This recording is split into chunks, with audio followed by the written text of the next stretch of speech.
కేవలం 7,999 up to 10 kgs వరకు బరువు తగ్గి అధిక బరువు నుంచి వచ్చే ప్రధాన సమస్యలను దూరం చేసుకోండి.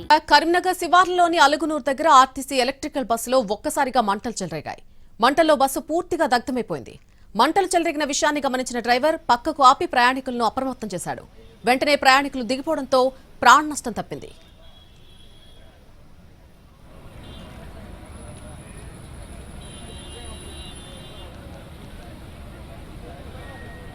కరీంనగర్ శివార్లో ఆర్టీసీ బస్సు మంటల్లో పూర్తిగా దగ్ధమైపోయింది. ఈ అంశానికి సంబంధించి పూర్తి వివరాలు మా ప్రతినిధి భాస్కర్ అందిస్తారు. తిమ్మాపూర్ వద్ద ఆర్టీసీ ఎలక్ట్రికల్ బస్సులో ప్రమాదం చోటు చేసుకుంది. 42 మంది ప్రయాణికులను సురక్షితంగా కిందికి దింపిన డ్రైవర్ మనతో ఉన్నారు. బ్రదర్ చెప్పండి, మీ పేరు ఏం పేరు, అసలు బస్సు ఎన్ని గంటలకు బయలుదేరింది? నా పేరు Boyin Prashanth sir. Karimnagar to JBS వెళ్తున్న super luxury non stop service, 1 man service. అంతా 10-15 నిమిషాలు అవుతుంది సార్ కరీంనగర్ డిపో నుంచి బయటకు వెళ్ళి. ఈ ఇన్నర్ ఆఫీస్ వచ్చిన తోడుతోనే స్మెల్ వచ్చింది. నార్మల్గా రబ్బరు స్మెల్ లాగా వచ్చింది. అచ్చుడితోనే కొంచెం సైడ్కి ఆపుకున్నా. పెట్రోల్ బంక్ ఉంది, ఆ బంక్ ఉందని చెప్పేసి అప్పటికే ఇంక ఇండికేషన్ రాలేదు. ఎందుకైనా మంచిది ఆపుకుందామని చెప్పి వెనక 40 మంది ప్యాసింజర్ ఉన్నారు. వాళ్ళ కోసం చూడాలి, మా అయితే 2 నిమిషాలు లేట్ అవుతుంది అని చెప్పేసి కంప్లీట్ సైడ్కి ఆపుకున్నా.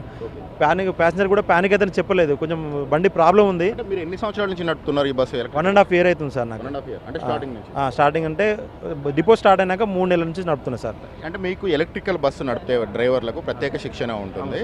ఈ బస్సు ప్రారంభానికి ముందు ఏమైనా చెకింగ్లు ఉంటాయా, లేకపోతే డైరెక్ట్ జేబీఎస్ నుంచి ఇక్కడికి వచ్చిన బస్సును మళ్ళీ తిరిగి సాధారణ బస్సులాగా పంపుతారా? లేదు సార్, ఒకసారి డ్రైవర్ బస్సు ఇన్కమింగ్ అయినాక బస్సు చెక్ చేస్తారు. వాళ్ళు టెక్నికల్ డిపార్ట్మెంట్ చెక్ చేస్తారు. మా డ్రైవర్ కూడా చెప్తారు ఏమైనా ప్రాబ్లం ఉందంటే ఈ ప్రాబ్లం ఉంది, బస్సు ఇది ప్రాబ్లం చేసినాకనే వేరే డ్రైవర్కి ఇవ్వండి అని చెప్తారు సార్. 1.5 year ఎక్స్పీరియన్స్ ఉంది కదా, మీ అనుభవంలో అసలు ఇది షార్ట్ సర్క్యూట్ జరిగిందా, లేకపోతే పొగలు వచ్చినాయా, సాంకేతిక కారణమా? మీరేం బస్సు పరంగా అయితే చెప్తున్నా సార్. 1,00,000 కిలోమీటర్ దింపిన అనుభవం ఉంది నాకు. బస్సులో కూడా ఇండికేటర్ చూసుకుంటాం సార్. ప్రతి ఒక్క నిమిషం 2 నిమిషాలకు ఒకసారి బ్యాటరీ టెంపరేచర్ ఉంటుంది మా దగ్గర. 30 టెంపరేచర్ వచ్చుతో మేము ఆగిపోతాం మేము. కానీ ఏంటంటే అంత బ్యాటరీ టెంపరేచర్ 22-23 ఉంది సార్. అది ఏమన్నా షార్ట్ సర్క్యూట్ అయ్యి ఇట్లా వచ్చింది కావచ్చు, కానీ బస్సు తప్పిదం అయితే ఏం లేదు. టెక్నికల్ డిపార్ట్మెంట్ తెల్లవారుజామున చూడాలి కదా. మీరు బయలుదేరింది 7 గంటలకు బయలుదేరారు. అక్కడి నుంచి 7 గంటలకు 7:52కి బయలుదేరారు. అరౌండ్ 10 నిమిషాలలోనే ఈ ప్రమాదం చోటు చేసుకుంది. అంటే ట్రాఫిక్ ఉండదు కాబట్టి 10 నిమిషాలు. అంటే వాళ్ళు అక్కడ చూసిన తర్వాత ఈ 10 నిమిషాలలోనే సాంకేతిక లోపం కారణం ఏమంటారు? ఇక అది బ్యాటరీ కాదు సార్, ఎలక్ట్రిక్ అనేది ఏం చెప్పలేము సార్. వాళ్ళు చూసినప్పుడు ఓకే ఉంది. మళ్ళీ మెయిన్ ఏంటంటే వాళ్ళు చూడడం ఒకెత్తే, మేము చూడడం ఒకెత్తే సార్. మేము కూడా మళ్ళీ చూసుకుంటాం, ఎందుకంటే మధ్యలో ఇక్కడ ఆగిపోతే సర్వీస్ టీం రానికి టైం పడుతుంది కదా సార్. అంటే మీకు ఏమైనా సర్టిఫికేట్ ఉంటుందా అక్కడ నుంచి బయటకు వచ్చేటప్పుడు? ఓకే, చెకింగ్, క్వాలిటీ చెకింగ్ అది ఉంటుంది సార్. అది చేశారా ఈరోజు? చేసినాం సార్. ఆర్టీసీ అధికారులకు ఇంటిమేషన్ ఇచ్చారా? ఈ బస్సు ఆగిపోతుందని ఫస్ట్ మా సూపర్వైజర్ టీం వాళ్ళకి ఇన్ఫర్మేషన్ ఇచ్చిన. అరౌండ్ గ్యాస్ గిట్లా కొట్టుకున్నంత లోపల 100కు ప్లస్ ఫైర్ ఇంజన్ వాళ్ళకు కూడా అలర్ట్ ఇచ్చేసిన సార్ నేను. ఓకే, ఫైర్ ఇంజన్ ఎంతసేపటికి వచ్చింది? 25 నిమిషాల నుంచి అరగంట పట్టింది సార్. అరగంట ఆ లోపు మొత్తం కాలిపోయింది.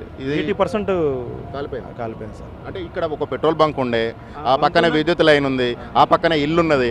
ఎలా వచ్చింది మీకు ఇది? నాకు స్మెల్ వచ్చుడుతోనే ఎలక్ట్రికల్ అంటే ఏదో ఉంటుంది కదా సార్, ఇబ్బంది ఎందుకని చెప్పేసి పెట్రోల్ బంక్ ఉంది. ఇన్ కేసు ఒకవేళ ఫస్ట్ మనం గమనించాలి కదా సార్ ఎలక్ట్రికల్ అయినప్పుడు అని చెప్పేసి ఆ పెట్రోల్ బంక్ అని చెప్పేసి కొంచెం ఇక అప్పటికే అవుట్ ఆఫ్ కంట్రోల్ వెళ్ళిపోతుంది. ఇక అలారం రాలేదు, అర్థమవుతుంది మనకి. అయిపోతూనే న్యూట్రల్ కొట్టుకున్న బండి. ఫైర్ అలారం ఉంటుంది దీంట్లో? ఉంటుంది సార్, ఉంటుంది కానీ మరి కింద అంటుకుంది కదా సార్. ఇప్పుడు ఫైర్ అలారం అంటే స్మోక్ రావాలి. మాకు స్మెల్ వచ్చుడుతోనే నేను కంప్లీట్గా పక్కకు పెట్టుకున్నాను.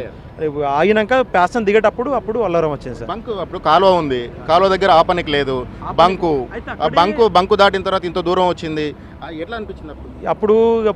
నాకు స్మెల్ వచ్చింది కదా సార్. ఇప్పుడు అక్కడ ఆగితే ట్రాఫిక్ ఇబ్బంది, మళ్ళీ నియర్ దగ్గరలో పెట్రోల్ బంక్ ఉంది సార్. ఇక్కడ ఆపితే ఏమైనా ప్రాబ్లం అవుతుందని చెప్పేసి ఇక దేనికైనా మంచి అని చెప్పేసి తెగించిన సార్. ఎంచి ఒక 5 సెకండ్ లోపు పట్టుకొని బట్ అవుట్ ఆఫ్ కంట్రోల్ వెళ్ళిపోతుంది. ప్రయాణికులు సహకరించారు సార్. వాళ్ళు చెప్పిన ప్యానిక్ అని చెప్పిన బస్సు ప్రాబ్లం ఉంది, ఫైర్ లేమవుతుంది, మీరు దిగుతూనే స్టార్ట్ అవుతుంది అని చెప్పేసిన. వాళ్ళని ఇయర్ 1 by 1 దిగేసారు సార్. వాళ్ళు దిగేసుకుంటేనే ఎమర్జెన్సీ డోర్ కూడా ఓపెన్ చేసినా, మళ్ళీ పోయి కూడా చెక్ చేసిన సార్. ఎందుకంటే పడుకున్న వాళ్ళు ఉంటారు కదా సార్, నా డ్యూటీని చేయాలి కదా అని చెప్పేసి. బస్సులో పొగ రావడము, స్మెల్ రావడాన్ని గమనించిన డ్రైవర్ అత్యంత అప్రమత్తతోటి దాదాపు ఒక 1/2 కిలోమీటర్ దూరం నుంచి ఒక అప్రమత్తంగా వ్యవహరించాడు. పక్కనే ఒక పెట్రోల్ బంక్ ఉంది, అక్కడ ఆపడానికి లేదు. దాని తర్వాత ఒక ఇల్లు ఉంది రోడ్డు మీదకి, అక్కడ ఆపడానికి లేదు. వెంటనే మంటలు వస్తున్నాయి, వెనక 40 మంది ప్రయాణికులు ఉన్నారు, వాళ్ళందరినీ రక్షించాలి. ఇటు పెట్రోల్ బంక్ దగ్గర పెడితే ఒక భారీ ప్రమాదం తలెత్తే అవకాశాలు ఉన్నది. మధ్యలో కాకతీయ కెనాల్ అడ్డం ఉంది, కెనాల్ దగ్గర ఆపనికి లేదు. అంటే ఒక డ్రైవరు ఒక మానసికంగా ఎంత సంఘర్షణ చెందుంటాడో ఊహించుకోవచ్చు. అంతటి సిచ్యువేషన్ సిచ్యువేషన్లో కూడా మంటలు వస్తాయని తెలిసిన సిచ్యువేషన్లో కూడా అత్యంత సమయస్ఫూర్తితోటి వ్యవహరించి ఇక్కడ దాకా బస్సును తీసుకొచ్చి దాన్ని రోడ్డు పక్కన ఆపి ప్రయాణికులందరినీ సురక్షితంగా కిందికి దించి అటు ఆర్టీసీ అధికారులకు ఇటు ఫైర్ అధికారులకు అటు పోలీస్ అధికారులకు సమాచారం ఇచ్చి ప్రయాణికులను అయితే సురక్షితంగా కాపాడిన డ్రైవర్ ప్రశాంత్ చెప్తా ఉన్న ఈ ప్రత్యక్ష కథనం ఇది. కెమెరా పర్సన్ సంపత్తో కలిసి భాస్కర్, ఎన్టీవీ, తిమ్మాపూర్ నుంచి.